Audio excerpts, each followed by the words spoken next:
भक्तों को जय श्री राम। मैं विपिन शास्त्री, श्री दुर्गा माता मंदिर, आशियाना कॉलोनी, लुधियाना, पंजाब। गुरु विपिन शास्त्री चैनल के माध्यम से आप सभी भक्तों के बीच शिव महापुराण लेकर उपस्थित हो रहा हूँ। दूसरा खंड, चौथा अध्याय। कथा श्रवण करने से पहले हम अपने गुरु महाराज इष्ट देव का ध्यान करते हैं। कर्पूर गौरम करुणावतारम संसार सारम भुजगेन्द्रहारम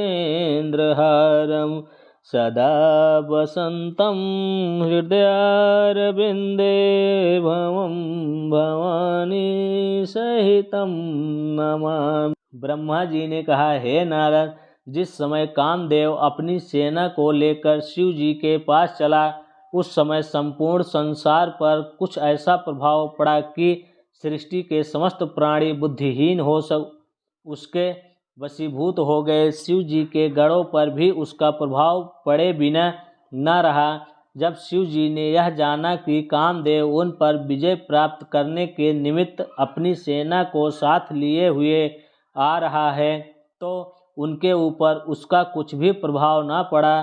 तदुपरांत स्तुति करते हुए इस प्रकार बोला, हे पिता, मैंने अपनी सेना द्वारा संपूर्ण देवता, मुनि एवं अन्य जीवधारियों को तो वश में कर लिया, परंतु शिव जी के ऊपर मेरा कोई प्रभाव नहीं पड़ा। अब मुझे यह भय लग रहा है कि कहीं वे मेरे ऊपर क्रुद्ध न हो जाएं।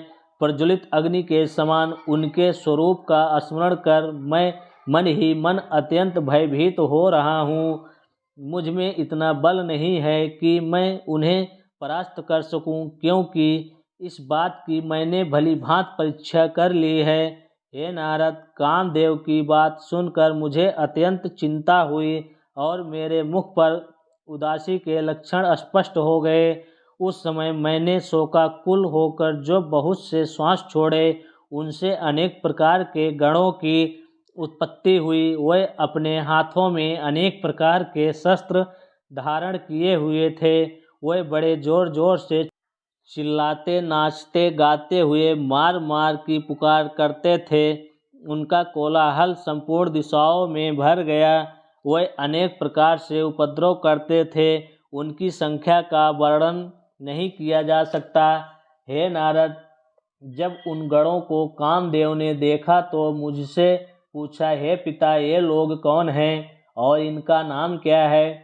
मैंने उत्तर दिया, यह सब लोग मार मार शब्द का उच्चारण कर रहे हैं, अतः इनका नाम मार होगा। हे अनंग, तुम इस सेना को अपने साथ लेकर एक बार शिव जी के पास फिर जाओ और ऐसा उपाय करो जिससे शिव जी किसी स्त्री के साथ विवाह करना स्वीकार कर लें।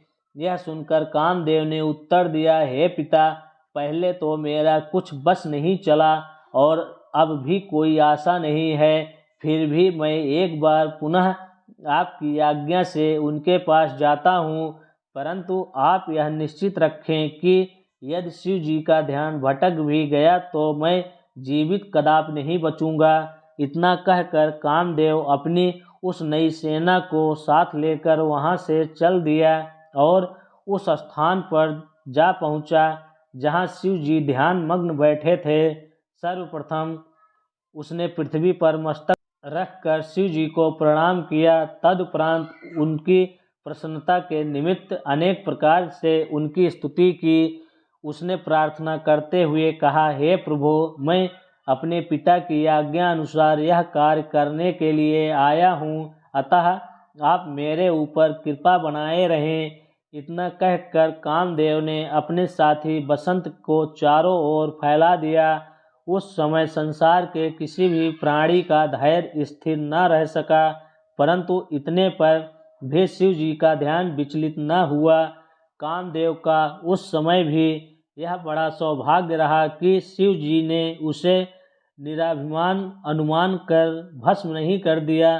तत्पश्चात कामदेव लज्जित होकर पुनः मेरे पास लौट आया और बोला, हे पिता, शिव जी पर मेरा इस बार भी कोई बस नहीं चला। यदि आप चाहते हैं कि शिव जी विवाह अवश्य करें, तो किसी अन्य उपाय का आश्रय लीजिए। इतना कहकर कामदेव अपने घर को चला गया। उस समय मुझे अत्यंत निराशा तथा चिंता हुई। जब कोई उपाय न सूझा तो मैंने विष्णु जी का ध्यान किया और बहुत प्रकार से उनकी स्तुति की। शंकर भगवान की जय।